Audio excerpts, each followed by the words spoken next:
All right, hello everyone, and welcome to JavaScript Functions. I hope that by the end of this lesson, each and every one of you will be able to, let's get the screen share up.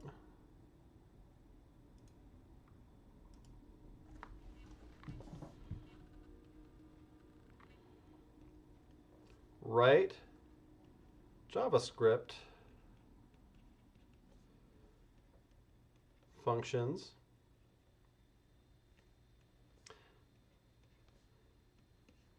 differentiate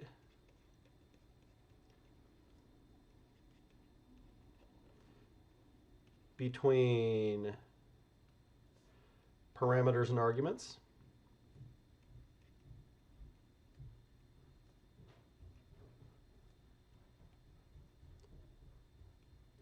and invoke functions. Okay, so before I start digging in on this, hit me with some questions. What has been confusing to you about functions so far? Honestly, I think for me, the examples that we have that don't work, it's hard for me to figure something out if I can't like break it down and reverse it, basically. That's killing me. Because it's like I don't have a good example of what I'm looking at, even though I know I'm supposed to be telling you what it does. It's hard for me to figure out if I can't kind of go backwards in time, if that makes sense. If I can't break it apart and figure out each step. Okay, having a hard time breaking apart a function? Like, because we have a function that doesn't work, right? So I guess part of it, when we were learning to read them and write them, is having a good example to look at. So being able to take that example, I don't know how to explain it. No, the functions, it's the ones where they're not supposed to work, I don't think. It's the actual age and the ones with just the example questions. The reading exercises? I don't know. Like it's like 1 through 15. What are they called? Yeah, the reading exercises. Those work. Yes. The reason they don't work, Julie, is because they don't have a function name. So if you I put a name in them too, because you're not supposed to run them. You're supposed to mentally Oh evaluate no, it's them. just more having a good example. So I'll go back and like duplicate them on my own. The ones that I'm not, I don't know how to explain it. Okay, maybe I'm a bad example then. So I think I'm just struggling with making sure. There should be a lot of examples in the curriculum of functions that you can run. Maybe I'm not that far ahead. I think that goes into the writing part of it, and I'm still trying to work through each of the readings so I understand it because it's so foreign to me.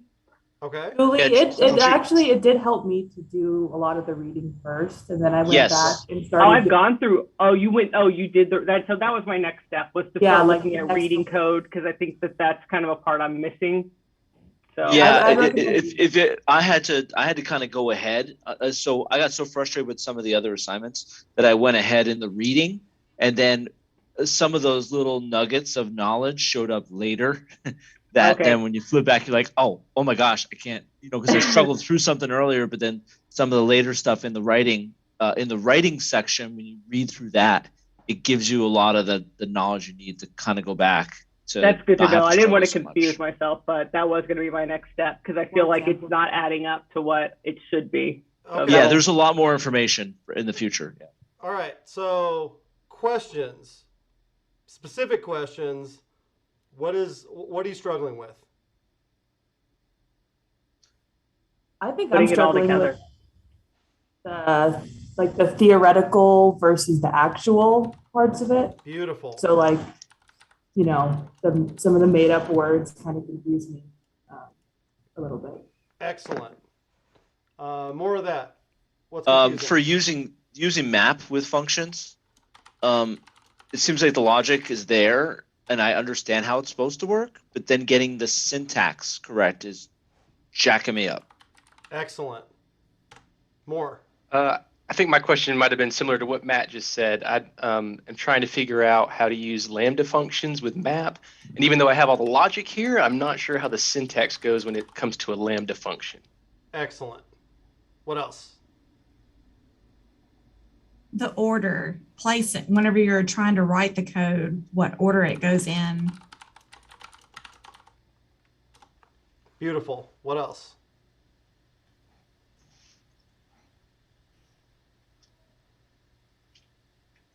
Iterations.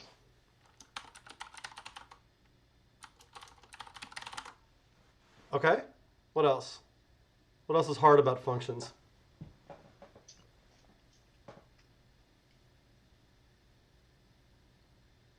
It would help to have a database or something that showed every function that you could use. Like in that exercise that you gave us this morning, it had a few of them, I can't even remember off the top of my head, that I'd never seen before, specifically the boxes, you know, that if anybody can remember the names of the boxes that came up, but we've never seen that. Yeah. Yeah. So what's the giant reference of all the different functions? MDN. MDN. That front end cheat sheets was pretty good too. But yeah, MDN is the database of all the functions. I mean, there's like thousands of them, so it's pretty big.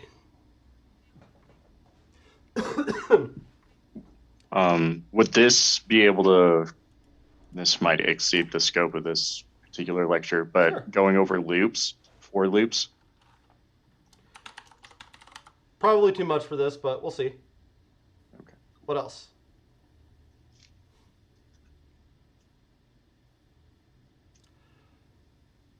All right. So what I'd like everybody to do is let's get a sandbox going. So head over to CodeSandbox.io. We'll join you.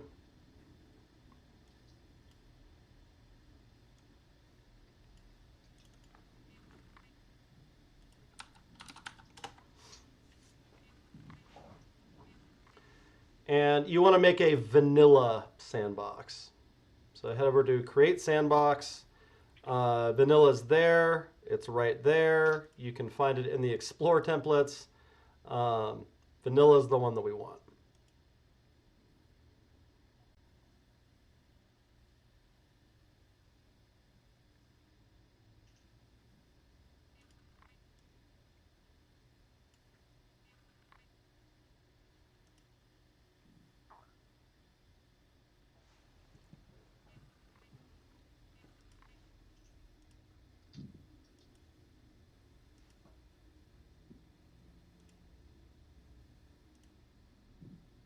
There we go.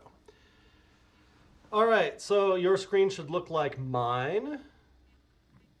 Anyone need any more time?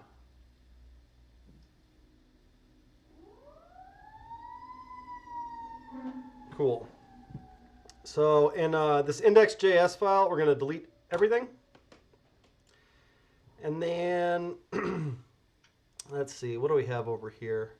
All right, so we have a div with this ID of app. I want you to follow along with me. We're going to grab that element and just keep it handy as a reference. So we're going to call it body, or no, we'll call it app. And it's document.querySelector, and it has an ID of app. And then we can do whatever we want with that. So we can do like app text content equals hello world. And if you save it, you should see it show up on the screen. So get this far, and then we're going to use this to practice writing functions and stuff. I'll give you another minute. Your screen should look like mine.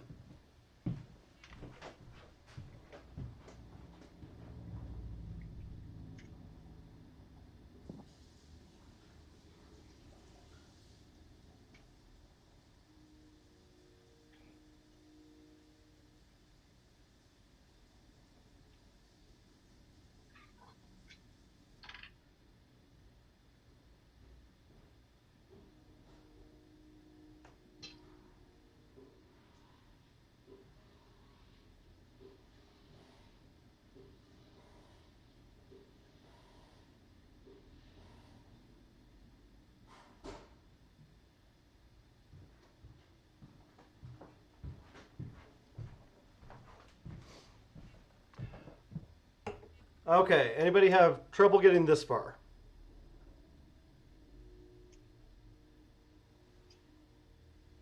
Cool.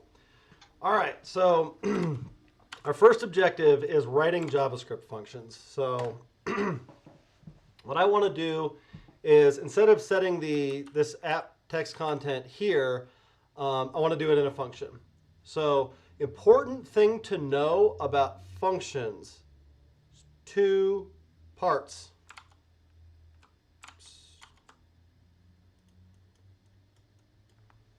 Seeing a lot of confusion about this.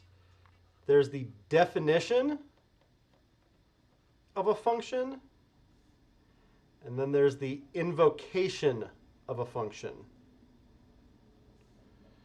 So when we're defining a function, we have a couple different syntaxes.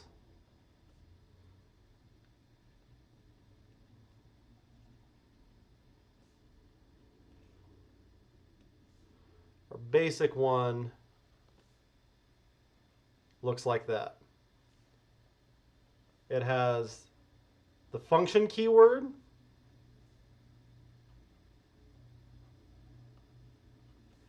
it has the name,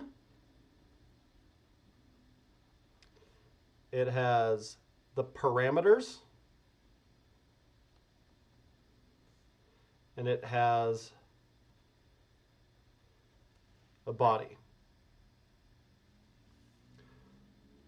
Function invocation, regardless of the syntax, tends to look about the same.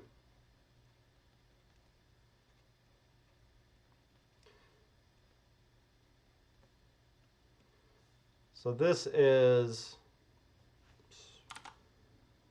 the function name. Oops. Yeah. Function name. And these are the arguments. 2 totally different things: defining a function, invoking a function. So what we're going to do in our sandbox is define a function and then invoke it. So follow along with me. You're going to do function, and we'll call it print message. And then we can take this statement that we have here, put it in the body of the function. We've defined the function. We used the keyword, we gave it a name.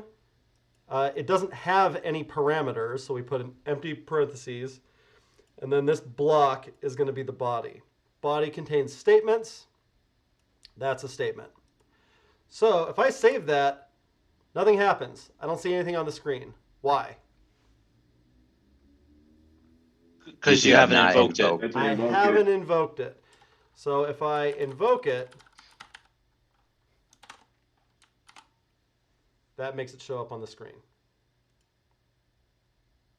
I could invoke it a bunch of times if I wanted to. It's not going to do anything different, because each time that gets invoked, it's just setting the string to that. So I don't see it 4 times or anything.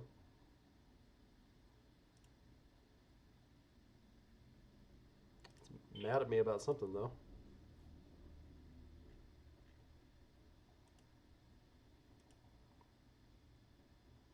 There we go.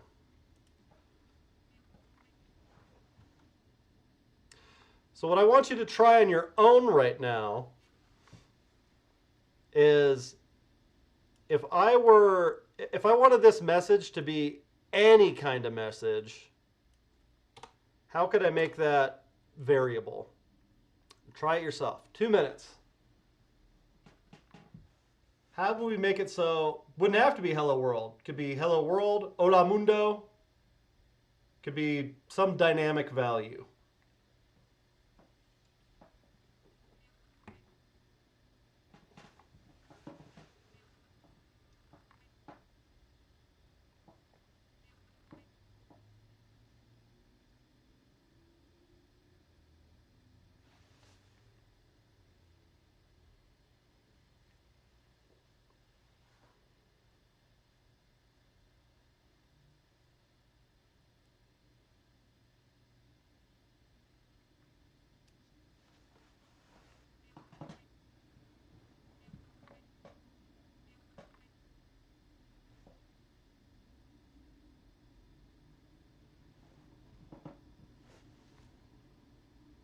Another 30 seconds.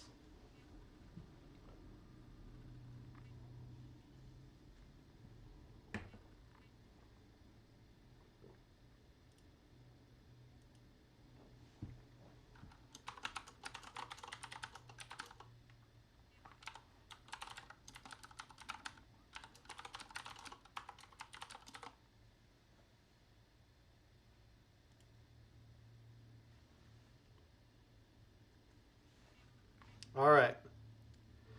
So I want you to take the code that you wrote, regardless of whether it worked, and answer the inbox prompt that I just posted. So just take all this, copy paste it into the box. Go.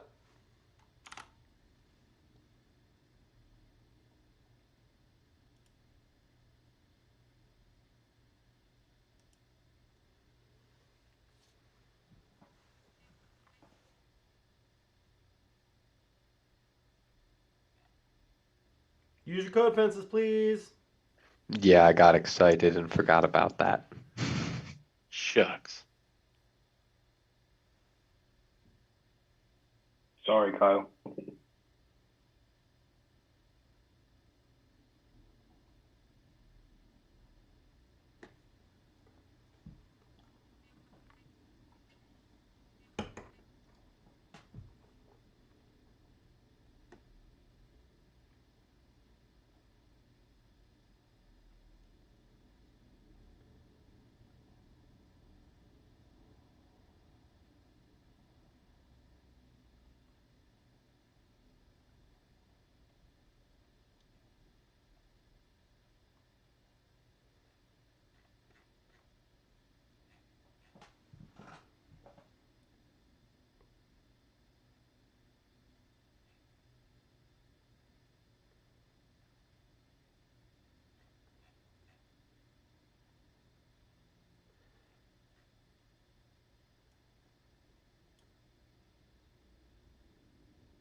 See, I'm missing another 5.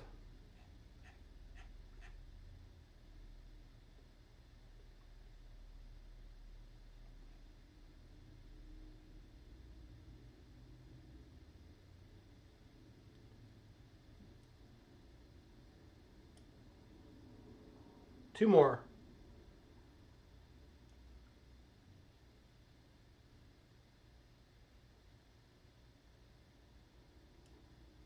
Okay, so I'm seeing more right ones than I'm not, but we're still struggling a little bit with how we make this dynamic. So so the correct answer, by the way, would be to add a parameter for the function definition.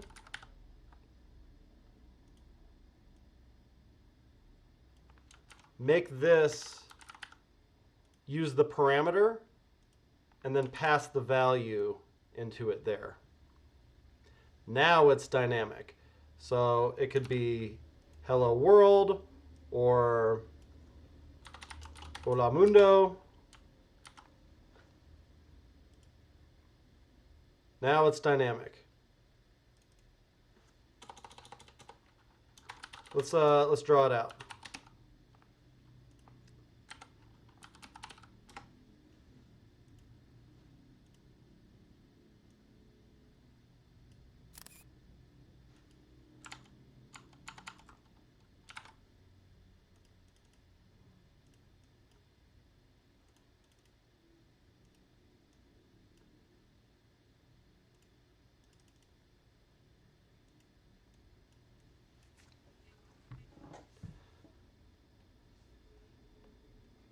This is a definition.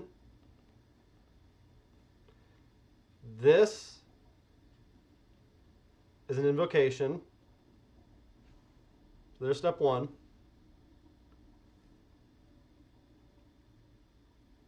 This is an argument.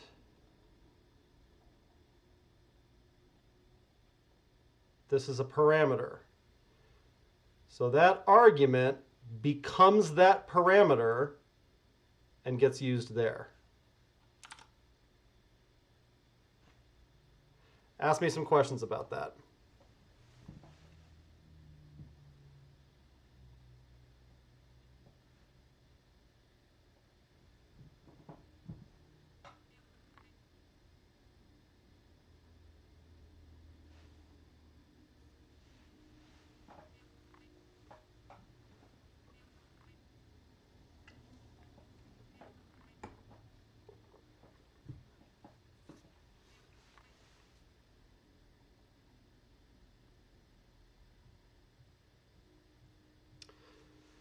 So I got a question. Sorry.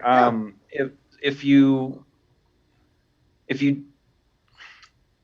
we had it like we did before, where it was you had the actual messages, I guess in that case was the parameter. Before it didn't have any parameters. Right, no parameter, and underneath it had the hello world text and the app text content. Right. Right.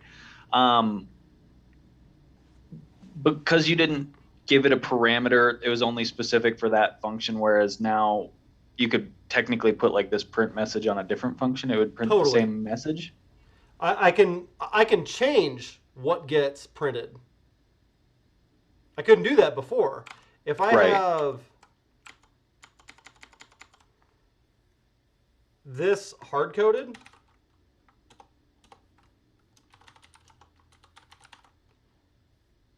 okay, now it doesn't matter that I gave this thing hello world. That's available up here as the message. I could even console log it. This is unused. It made it into the function, but I didn't use it. I hard-coded it. That makes it substantially less useful. If I make that this variable, now it works.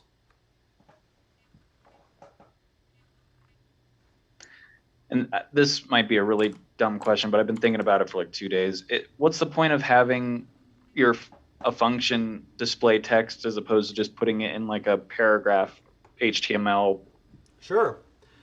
Because I might not be getting it from something that I'm just typing it in. I might be getting it from, say, the Pokemon API. So if I, for example, don't follow along with this, if I do pokeapi.co/API/v2/Pokemon old Pikachu, and then I parse my response. Response, come on, man.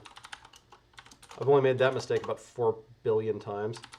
Response.json.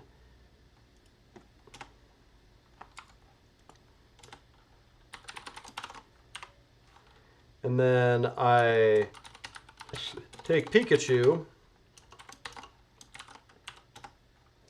and oops, S. There we go. And I call my print message function. Print message. Cool. I didn't type that out. That came from the API. If I had another function that was like show picture, and it takes a URL, I could make like an image element.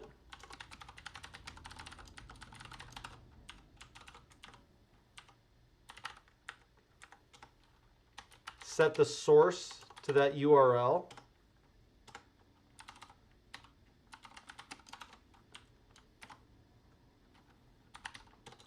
Append the image. And now instead of print message, I make this show picture with Pikachu.sprites.front default. Cool. I didn't type that URL out. And if I change that one to Bulbasaur, now it's Bulbasaur. If I change it to Mewtwo, oops. He's got a W at in the T and O. Yeah. There we go. This function doesn't know where the URL came from. It could be hard-coded. It could come from an API. It could come from wherever. That doesn't matter. The input-output machine is it takes in a URL as an input and then puts something on the page as an output. Okay, thank you.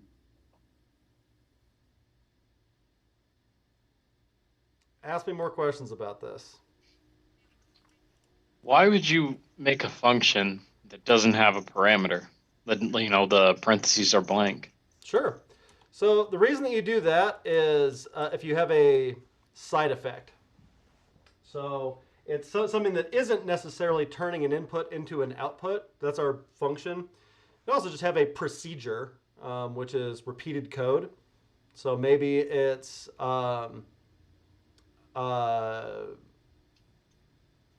like a signal or something like that, or even just like the one that we had before, where this isn't dynamic at all. It's just a hard-coded hello world. But we don't want it to fire immediately. We want it to fire when a button gets clicked. So if we have a button over here, don't follow along with this either. So I have that button, and I go, all right, well, I'll grab my button.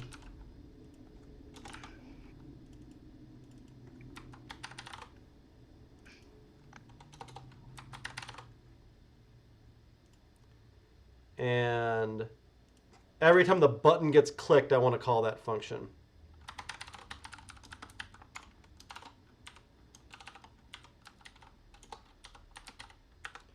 So whenever that gets clicked,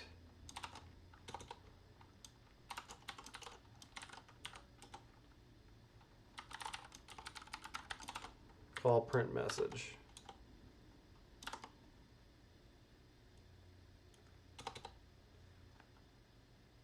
All right, cool. So now I've got that button there. Print message does not take any arguments. There's no parameters. Nothing's getting passed to it. I click it, something happens. That's an example of something where you might not have arguments to it. Or it could be like you keep track of a counter. It starts at 0. And then this becomes I have been clicked, count times. All right, and so every time we do that, we want to print that, and then we want to set counter plus equal to 1. All right, so I click that, yep, count.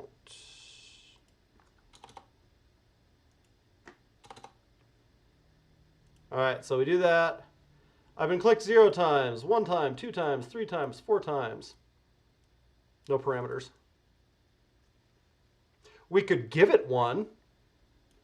We could say something like, all right, well, this takes in a count, whatever the current count is, as an argument. And this doesn't need to be called the same thing. Works the exact same way.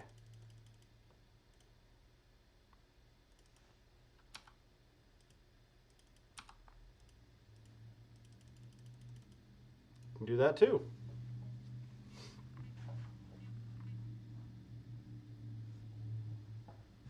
Ask me more questions. Is the only thing that matters there that it, well, in that last example, was that count on the print me message was count? Like if it wasn't count, would it still work? Like down at the... This? Yeah. It could be as hard code 99 into it. Now it's ignoring whatever the count is. It's not really getting used. And so it'll just say 99 times regardless. It could be an expression.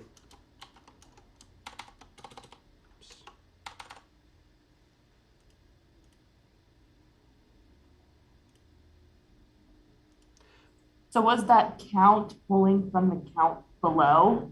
That's the only way it would. start at 0. Well, right now it's not doing anything, but what it was doing before with that. So this is saying, all right, whenever this button gets clicked, invoke print message and pass in count. So that's this count up here. Why can it see that? Who can tell me? Variable scoping. Variable scoping. So this is an inside scope. That's in an outside scope. And it's already happened.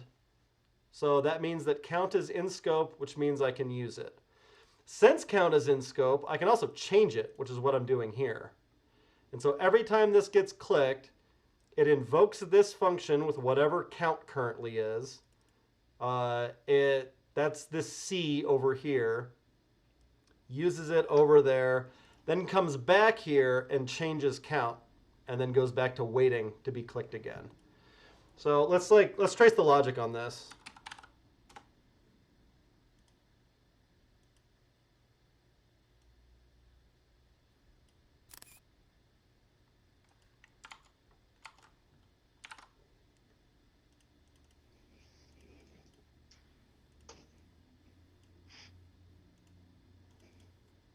Okay, so going top to bottom, here's what happens. We declare that variable, check. We declare that variable, check.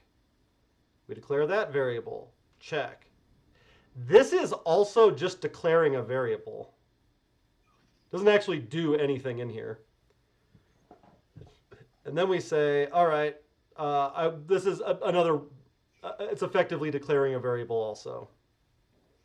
It's saying, whenever this gets clicked, do these two statements. All right, so when this file runs, it just goes top to bottom and defines 1, 2, 3, 4, 5 different things. Whenever this click actually happens, that's when the cool stuff starts. So then it's going to go, all right, print message. Well, where is print message defined? Well, print message is defined up here. Also, this expression count, well, that's going to evaluate to 0. That's the current thing that count is. Print message, all right, so we're going to go up here. That little placeholder is going to get swapped out for 0. Then it's going to go, all right, app, which is this variable up here. That's an object. Take its text content property and set it equal to this string. And that's going to be 0. All right, that's the end of the function. So that means we go right down to this next line. That's going to go count, which is this thing up here. Set it equal to whatever it is now plus 1. So then that becomes 1. And then that's the end of that function. And we're done. We wait around for the next thing to happen.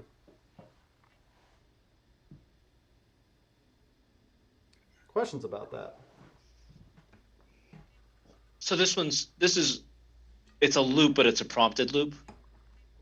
Not really a loop. Or it's just a self-contained function that's prompted by the click. Correct. That's a great way to think of it. Okay.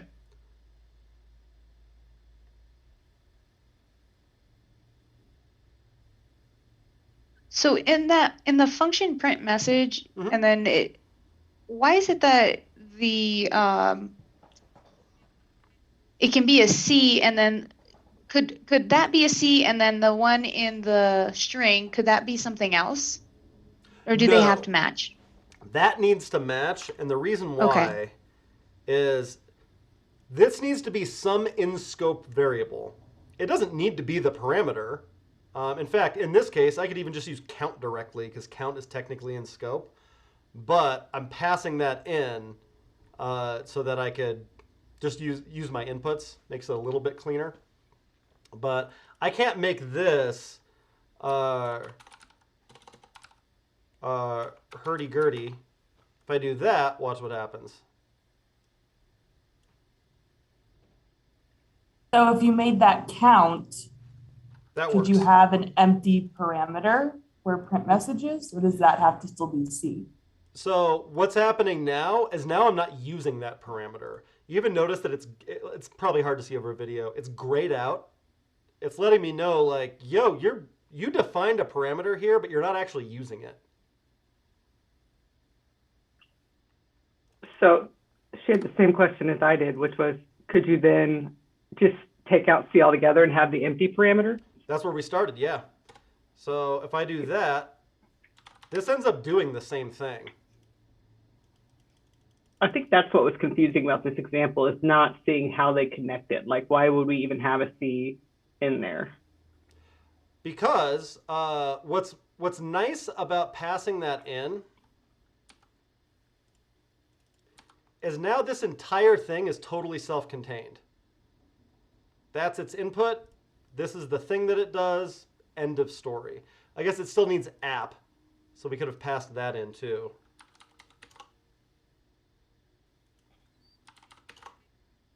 Now this print message function is given everything that it needs to execute. If I don't use those parameters at all, so no arguments here, no parameters here, and I just reference count directly, now it has to reference this thing from the other scope. That's a little bit messier. Now it's not just a straight input-output box, but it does the same thing. We want to keep them like as contained as possible, or else, because once you keep building on that, then you can get lost easily, yes, I guess. Okay. You will tie yourself in knots if you keep doing that. Gotcha. So that's the reason to do that. So I guess if you wanted also to have several click me buttons for different things, totally. You could, right? Okay. Absolutely. Like, yeah, let's say I had a second button, and this was like, we'll call this by 4s and by 2s.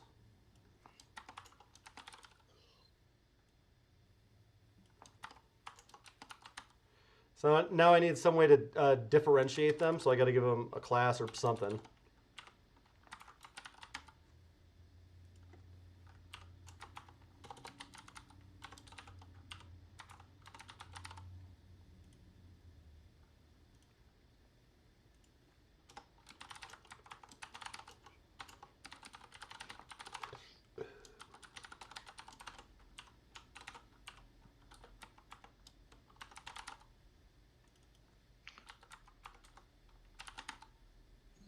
A quick question. If it wasn't contained in its own on the JavaScript, then that would mean that both buttons would be counting at the same time.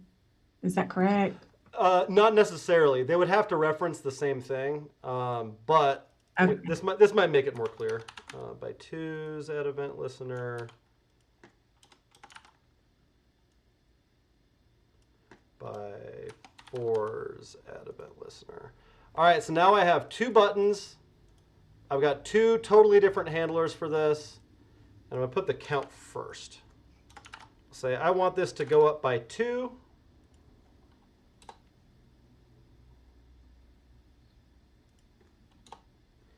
And if like the plus equals syntax is screwing with you, it's just this.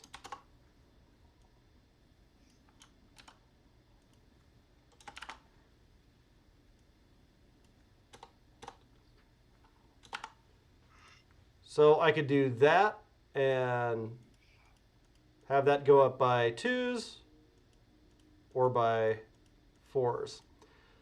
If I pass them in, I can shadow it like that. It's a little bit cleaner. It's undefined times. Oh, it's because I'm not passing anything in. So I could take that new count and pass it in here.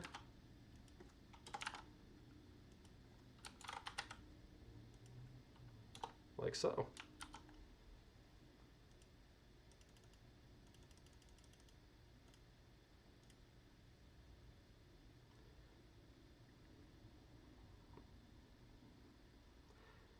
And then I could even, if I pass app in also, that makes it totally self-contained. Watch what I can do when I do that. Okay, so now print message gets, we'll call it the element. Probably makes more sense.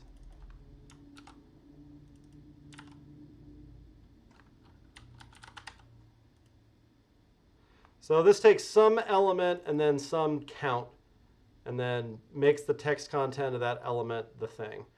I could make an entirely different file. I could call this print utilities.js. Then over in print utilities, I can move this function. And then if I take that function out of the file, come on, and import it over here,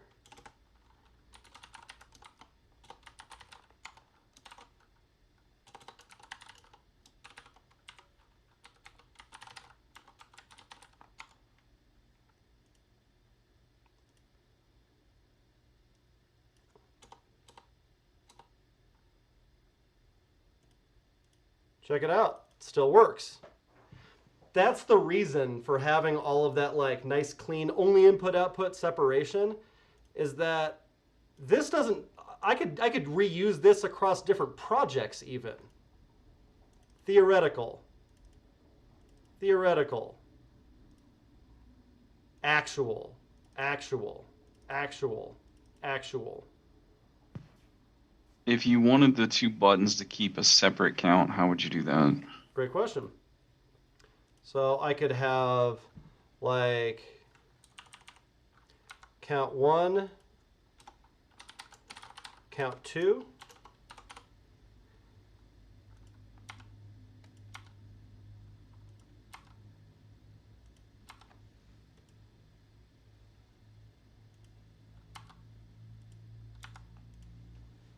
There you go. And so, oh, now it'll go back and forth. So we can go up by 2s. And now it's going to switch over to the other counter when I click on this one.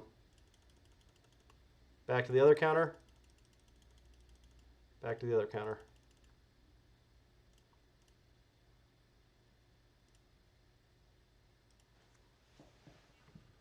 Totally isolated. And that ends up making a huge difference when you have 80,000 lines of functions and stuff in your files. It's like, if I'm trying to debug this, this is the only thing I need to look at. When you had it as app.text content, was that pulling from somewhere else? Is that where you were? It wasn't self-contained? Is that since this is totally self-contained, it doesn't know that it's the app element and not some other kind of element. It's been abstracted out. This function is the theoretical kind of thing. And so it isn't until we pass in that app element that it actually becomes app. If I had some other element on this page, like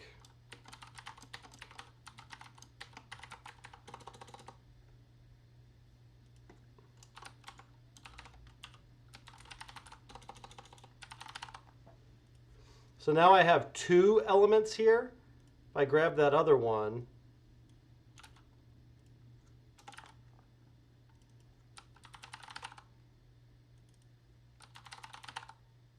okay, well now I've got 2 of them. I could pass container into this one, and now they've got 2 totally different things. So that can go that way, that can go that way. It's the same function either way, though. It takes some element and then some number and then makes that element's text this. So essentially, you've made an API out of the print utilities. Ta-da.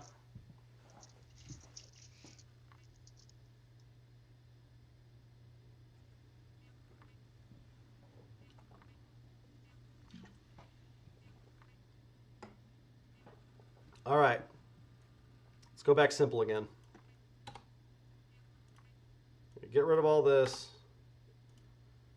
Get rid of all the buttons. Back down to just this. None of that. None of that. Back to app.textContent equals whatever shows up on the page. All right, so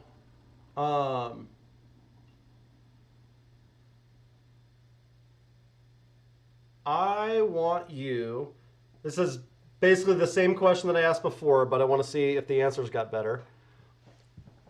I want you to turn this into a function. Write a function that sets the text content of app to a given message, and then invoke that function with a string. That's your task.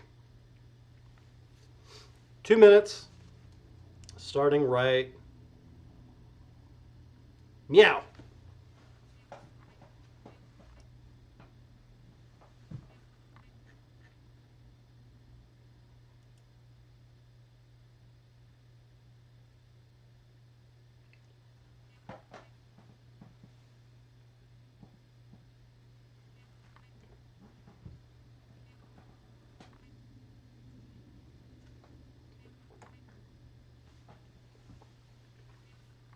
My inbox doesn't show anything.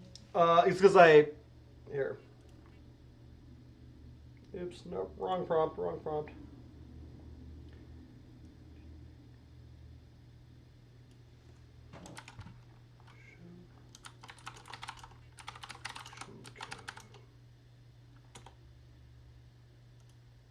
There you go.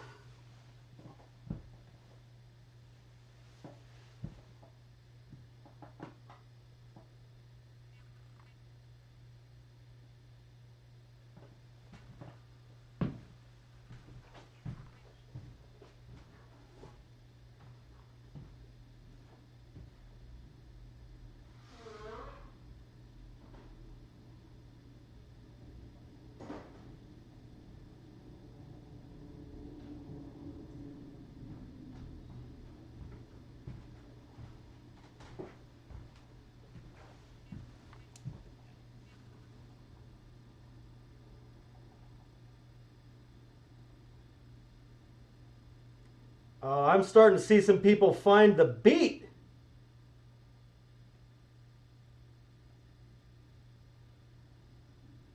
Yes.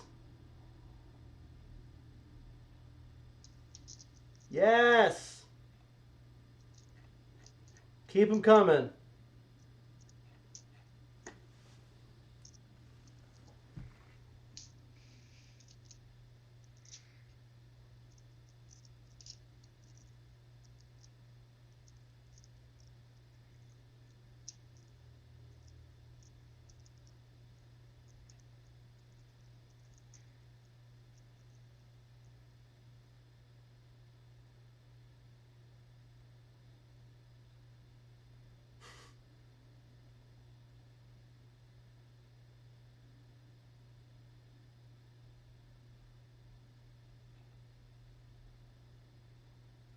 Okay, this is substantially better.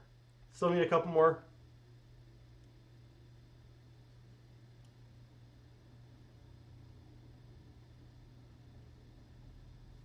How do you add a second one? I tried just playing around. Mm-hmm. I tried message 2 in the second one just to see if it would display both messages, but gotcha. It's not.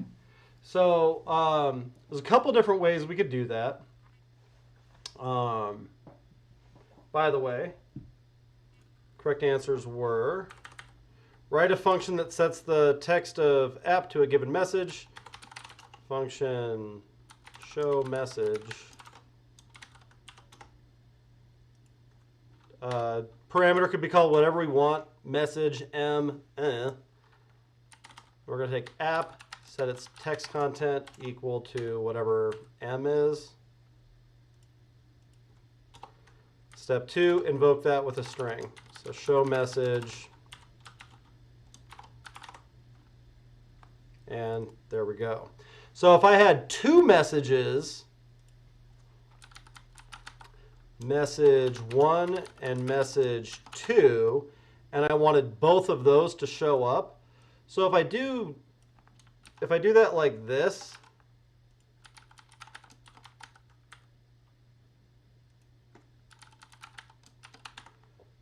all I'm ever going to see is message 2. Why?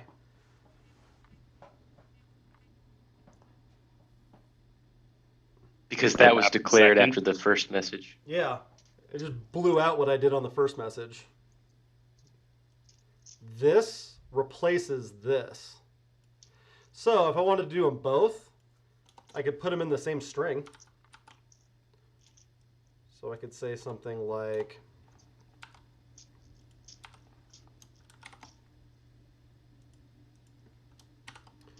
message 1,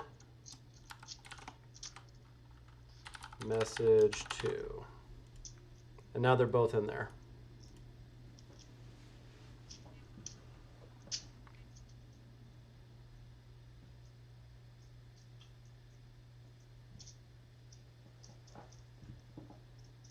You could also make it cumulative. So this could be plus equals.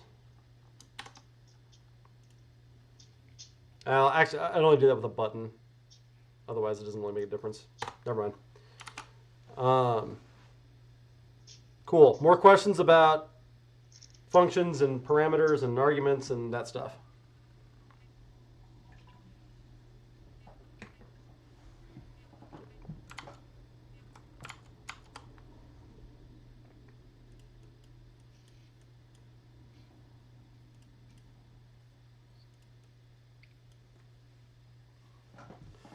Okay, writing JavaScript functions, differentiating between parameters and arguments, theoretical, actual.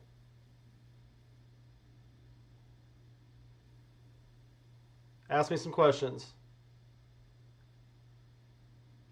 What's the difference between these? It's another way you could think of it. It's a template. A function is a template. So the parameter is like a placeholder for yes, the argument that you want to put in. That is exactly what it is.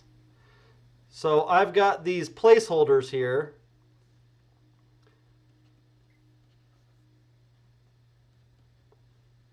And I can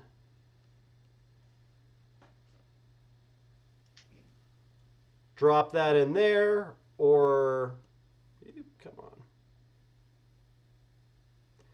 Or I can move this one here, or this one could start as B, and then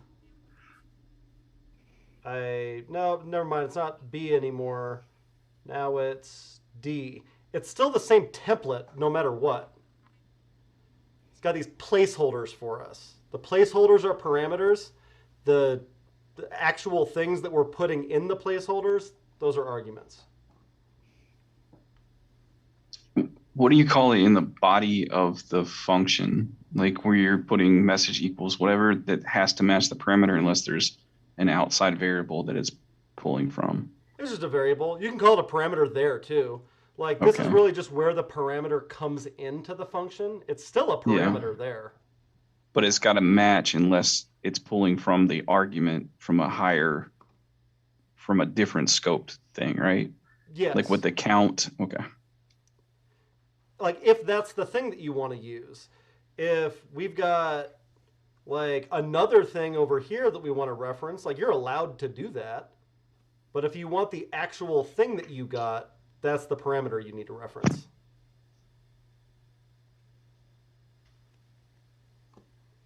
Let's look at some real code. Let's look at some of the stuff that I wrote today. All right, here's the evaluation viewer. What parameters does that function have? Anyone? Doesn't have any. This is TypeScript. There we go. that's a function. We'll talk about the arrow function format a little bit. What parameters does this have? Date time. Date time. So check out what it does with it. It takes in date time. It makes a new date with that date time. So this format function here that I'm invoking, tell me about what's going into this format function here.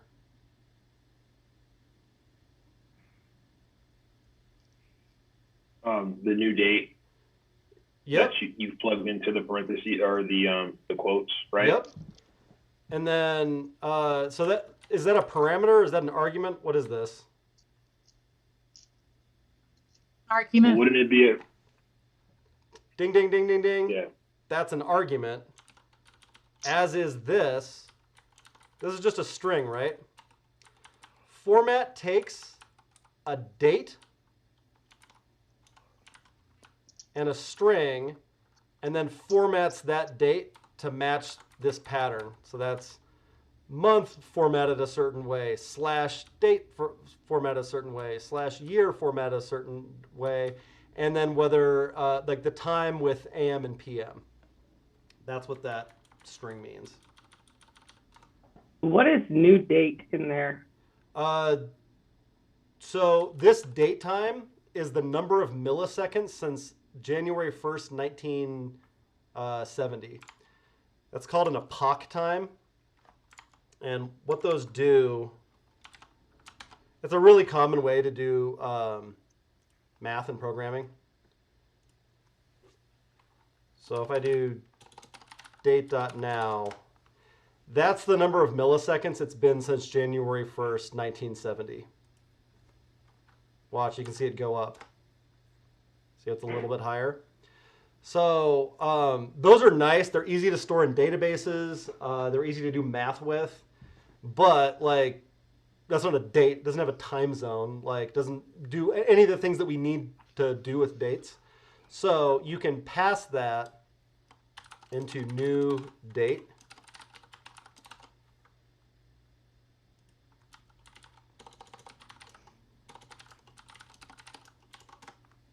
And now some date has all of the other stuff that we need in a date. But like, I don't want to show you that on the screen. I want it to be formatted a particular way. So I have this format utility that somebody else wrote it. I didn't. But I can use it, and I can give it this timestamp. And what I get back is a string that looks like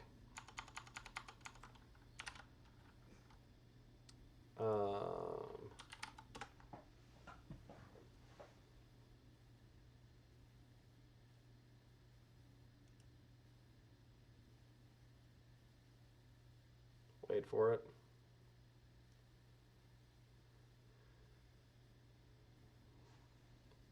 Or maybe it doesn't have, oh, there we go. It gives me this right here.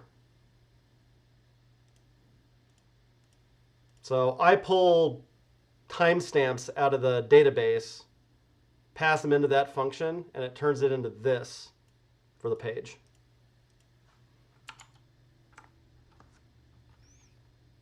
And that format that you said you imported, that someone else wrote, that's imported online too? Correct. Okay. It says datefn's library.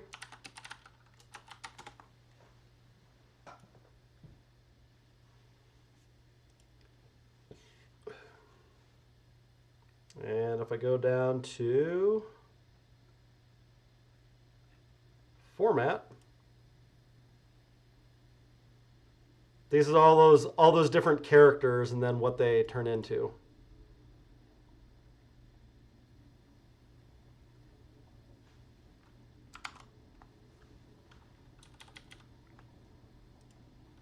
That's like a pretty good example of just bread and butter function work.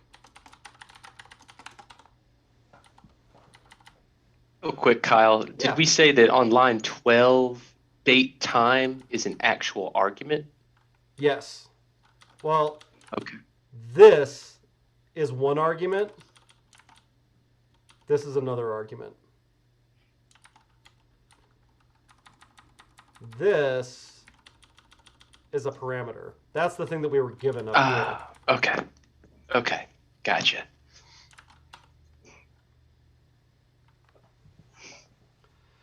So let's talk about other function syntaxes real quick. Okay, so I've got this. That's not the only way to write that. I could have also written that as const show message equals message 1, message 2.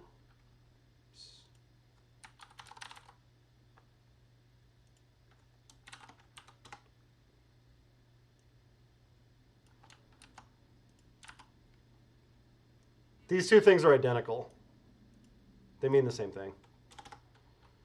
I also could have written it this way.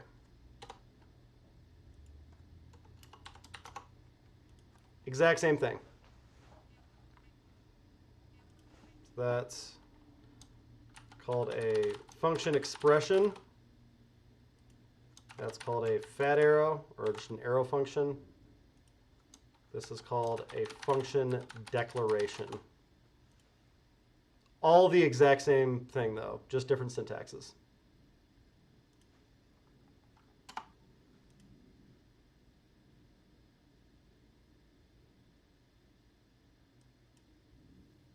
Are there practical reasons why you'd use one of those over another if you're just writing something that's like that function? Or Sure. Is that more of a personal preference type of thing? Can it be somewhere in between? So, all right, here's some considerations of why you might use one over another.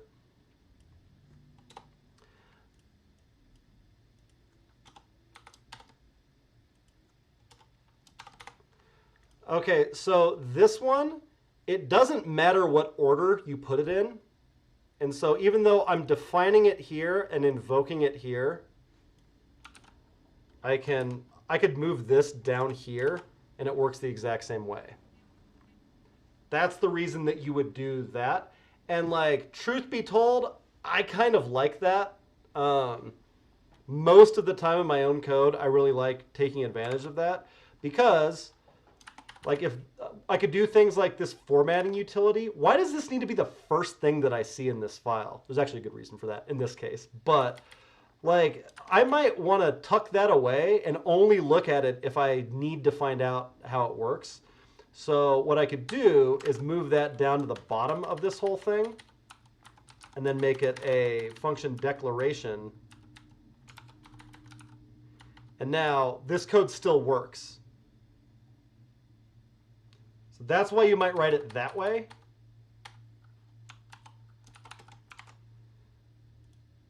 The reason that you might do it this way, this is called a function expression. The reason you might want to do it this way is because you hate the thing that I just showed and you don't want it to work if you do that. It says it's not a function because you used something before you defined it. Most people, I would say, think that this is a more obvious way to do this. So if you want to get an error, if you're using something before you've defined it, you would do it as a function expression. Then lastly, the advantage of doing something as a fat arrow, fat arrows are also function expressions, so like the order still counts on that. It's like that's not going to work, but that will. The nice thing about function or fat arrow functions is that they are really concise. And so in things like the mapping demo that I'm going to do after this, if I have some array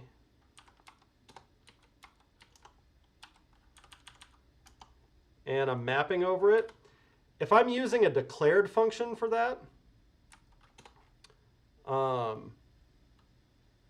or sorry, if I'm using an anonymous function for that inline, it might be something like function takes in a number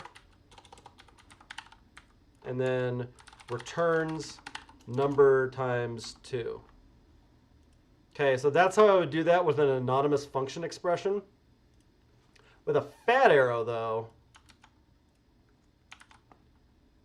that looks like this.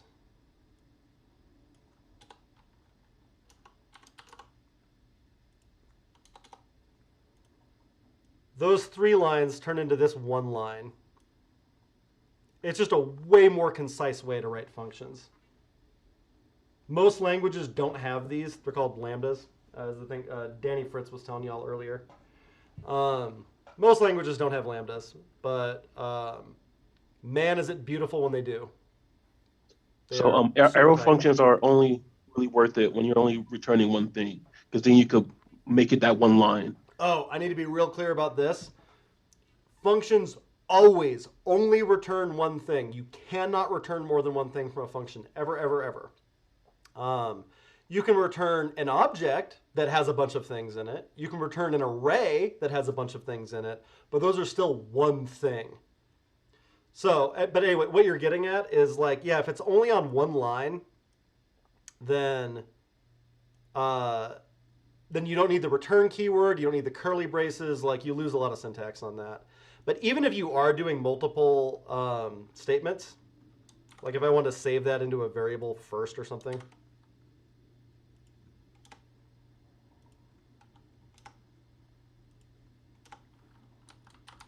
Does that first number need to be in parentheses? Or in parentheses? It is not required to be in parentheses. Okay, all right. Because the examples in some of our other stuff didn't show it like that. There's some rules around that too.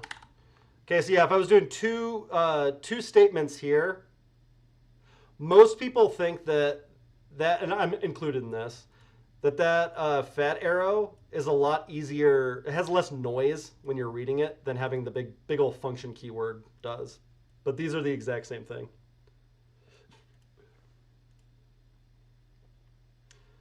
Okay, so yeah, we actually don't even need the parentheses around the parameter on that. They're optional. You can have them. The rules are, if it doesn't have any parameters, you have to have parentheses. If it has exactly 1 parameter, they're optional. So you can not have them, or you can have them. If you have more than 1 parameter, then you have to use parentheses.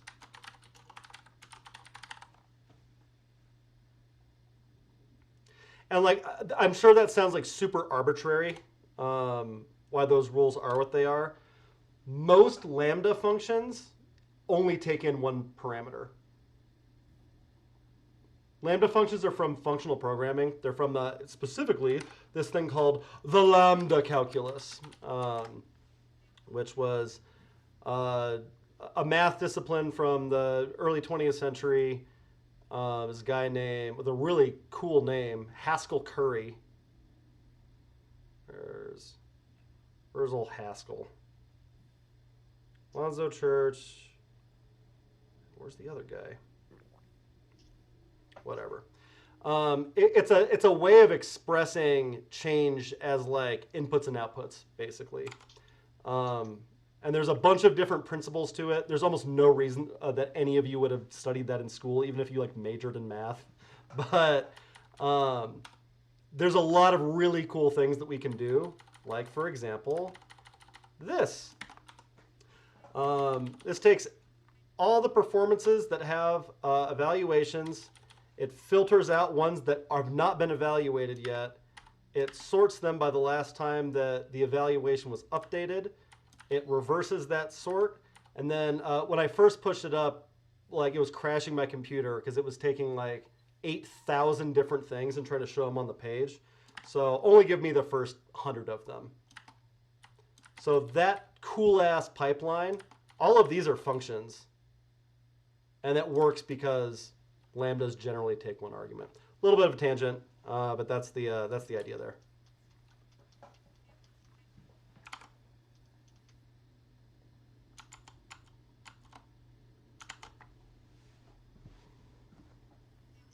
Kyle, you said that in your example, all of those lines were functions. Yeah.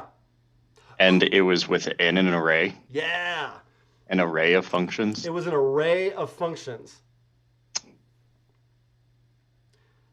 And so this like dovetails a little bit with the map filter reduce stuff, but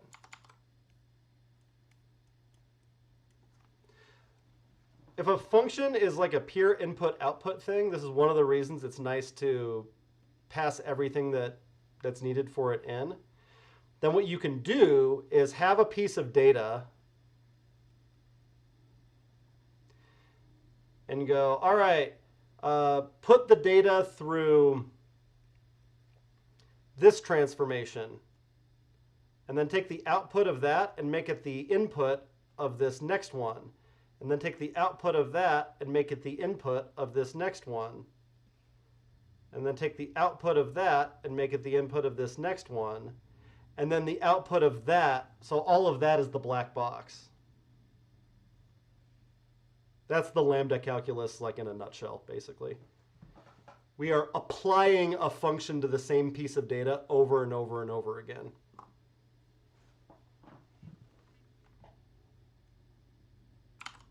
Which is what I'm doing here.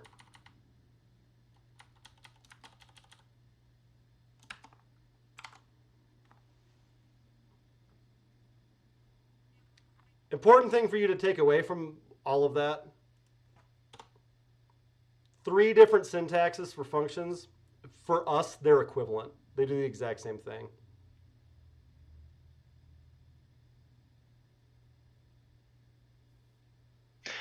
Kyle, the way you had your function separated by a comma in that arrow function you just showed us, would conditional statements work the same way? Like if you had an if or an if else? Not really. I wouldn't get too hung up on the syntax for this. This is like beyond advanced shit. Now, Okay. if I can't, if I've piqued your curiosity so hard that you just can't take it anymore, and you want to see me talk about that at length, I have data transformations with Lodash. So I talked about this for probably a good hour, but it is all about how to do those kinds of pipelines. But again, this is like super senior, principal, advanced kind of stuff. Okay. Don't worry too I much might about stay it. away from there for now.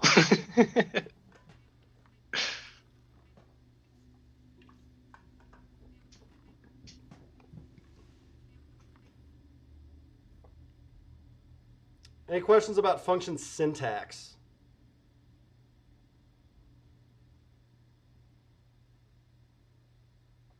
If you want like an easy rule of thumb, for right now, write function declarations like this, unless you're inside of something like map or filter or find, in which case use an arrow function. There's your like simple rule of thumb for getting started.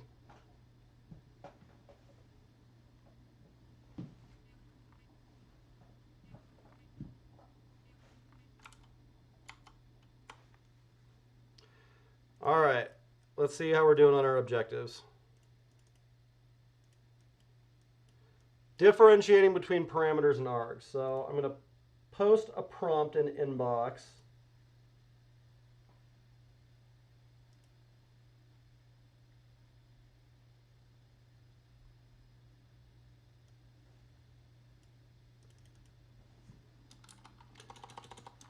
What is the difference between parameters and arguments?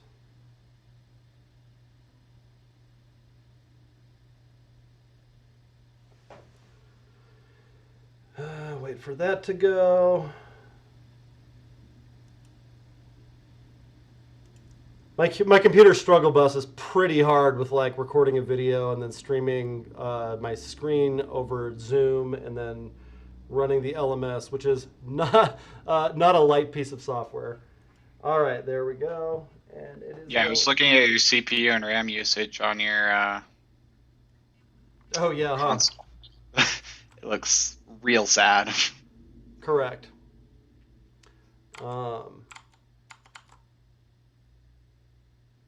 Yeah, it's cranking. All right, prompt is out. What is the difference between parameters and arguments? Go.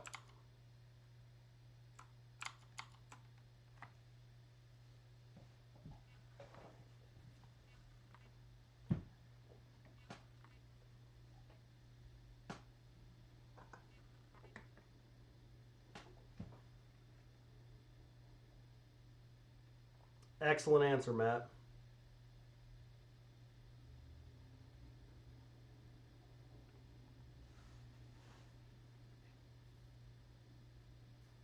I get this, but ask me to define truthy and falsy.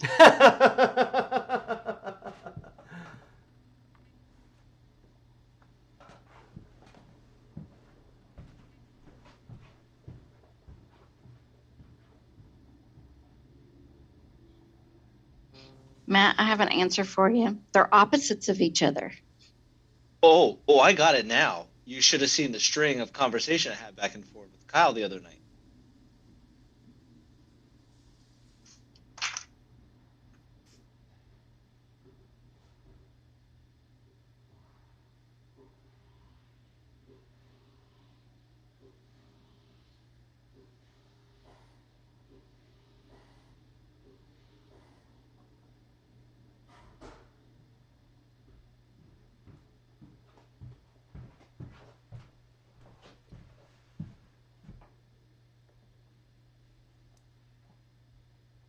Excellent answer, Sharon.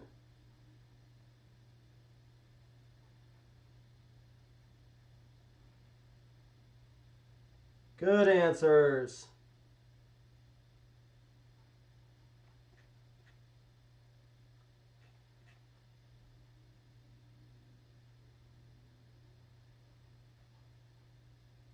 Good.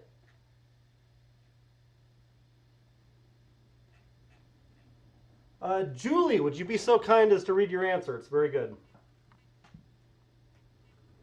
It's very good, as in it's not going to embarrass me. Correct. I said parameters are theoretical placeholders in the function definition. Arguments are actual variables entered when invoking a function. Outstanding. It could go right in the dictionary. I love it. So I'm going to call that one defeated. And then invoking functions, we did it plenty. There's a bunch of different ways to define functions. Invoking works the same way pretty much every time. Put the parentheses in there, and then match them one-to-one. Fill out the placeholders with whatever the actual things are. If you've got 3 placeholders, you should put 3 values in there. That's how we invoke functions. Last question's about functions. Do you need the semicolon after the parenthesis there to actually invoke it, or no? It's a super good question. So this isn't directly related to functions, but is like a really common thing you'll run into with JavaScript. JavaScript does a thing called ASI, which is automatic semicolon insertion.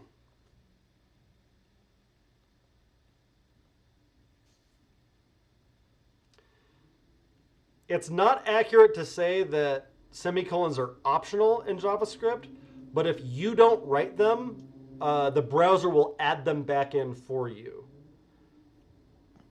The danger of automatic semicolon insertion is that there are a very small number of cases where it doesn't work quite the way that you think it does. The big one that trips people up is if you're defining a function. Let's say it's one of those formatting functions.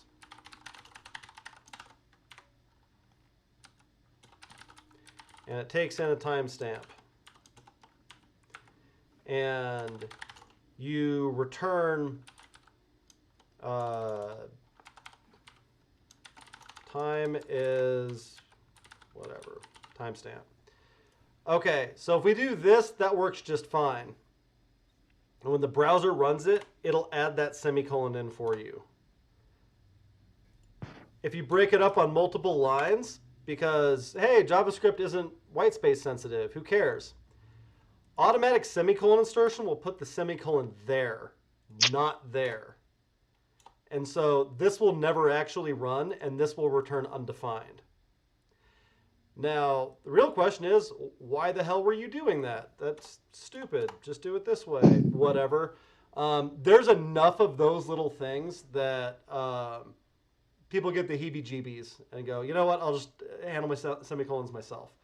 Now, there was like a good 5-year period of time where nobody was doing semicolons. And so it's weird. It's like rings on a tree or something like that. You can kind of tell when something was written by which JavaScript features they're using and whether or not they have semicolons in their code. But like between 2015 and 2020, no one was using semicolons. And then the problem is they added a new feature to JavaScript really recently, like in the last 2 years, that created a new weird case for semicolon insertion, for automatic semicolon insertion, that is actually sort of weird. And so they're back in, and everybody's doing semicolons all the time now. But strictly speaking, they're basically optional. Okay. Can you give just a little bit of information of when you would put a return versus when you would not put a return Absolutely. in your function? So here's like a real easy shortcut. So this function doesn't have a return value because it's never assigned to anything. It's never evaluated into something else. We're not doing anything with the value of this invocation. So if you don't put a return statement, again, your browser adds one. It just does that if you don't have a return statement. So NBD, we're not passing it into another function. We're not saving it into a value. No big deal. Now, if I did want to do that, like for example, let's say in addition to saving the message, or I might even split that up. I might say like generate message is one function that takes in message 1 and message 2.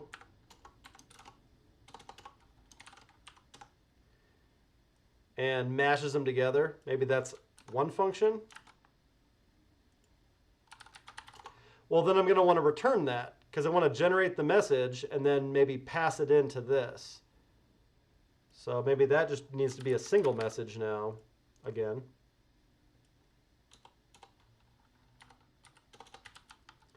Okay, so now I have these two functions. One of them returns, one of them doesn't. So when I invoke it, I might do something like generate message, heyo, and yo, and then I'll call show message with just message, like that.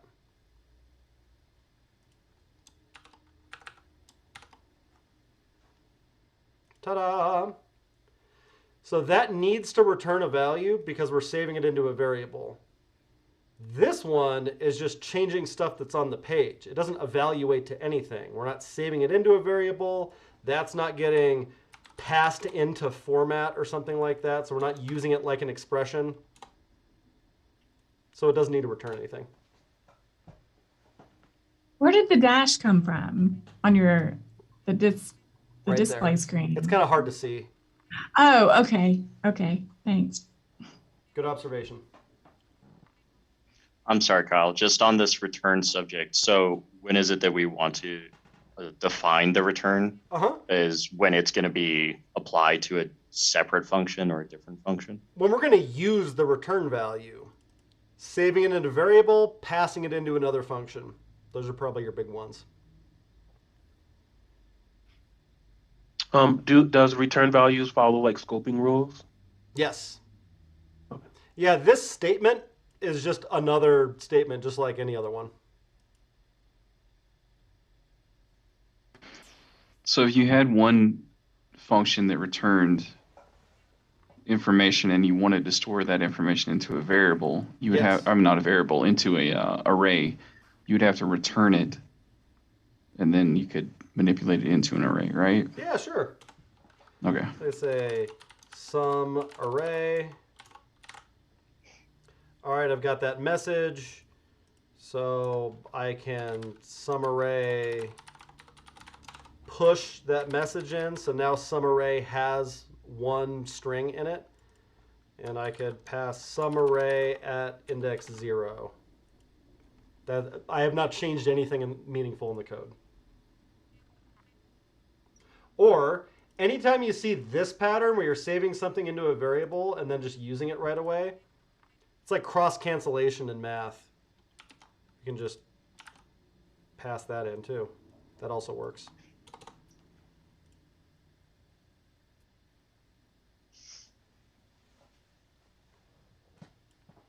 Format, that has a return value because we're taking something in, getting something out.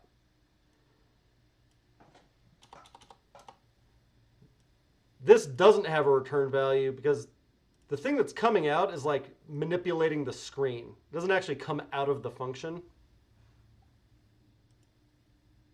We call those side effects. Not a return value, it's changing something about the environment, like printing something to the screen. Console log is a side effect. Changing the value of like an HTML element, that's a side effect. Side effects generally don't return things.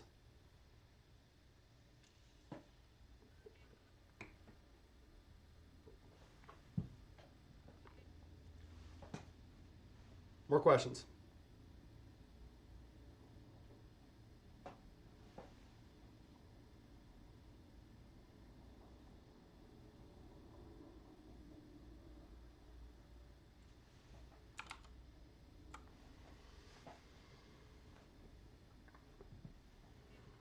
All right, so I'm going to call that one a success.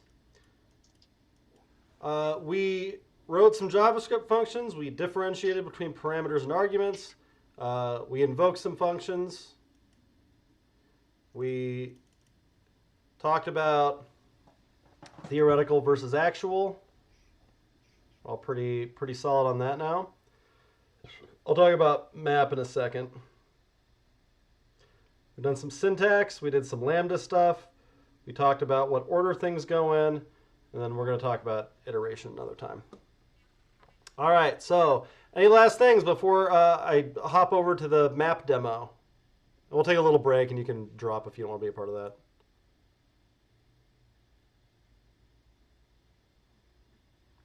Going once, going twice.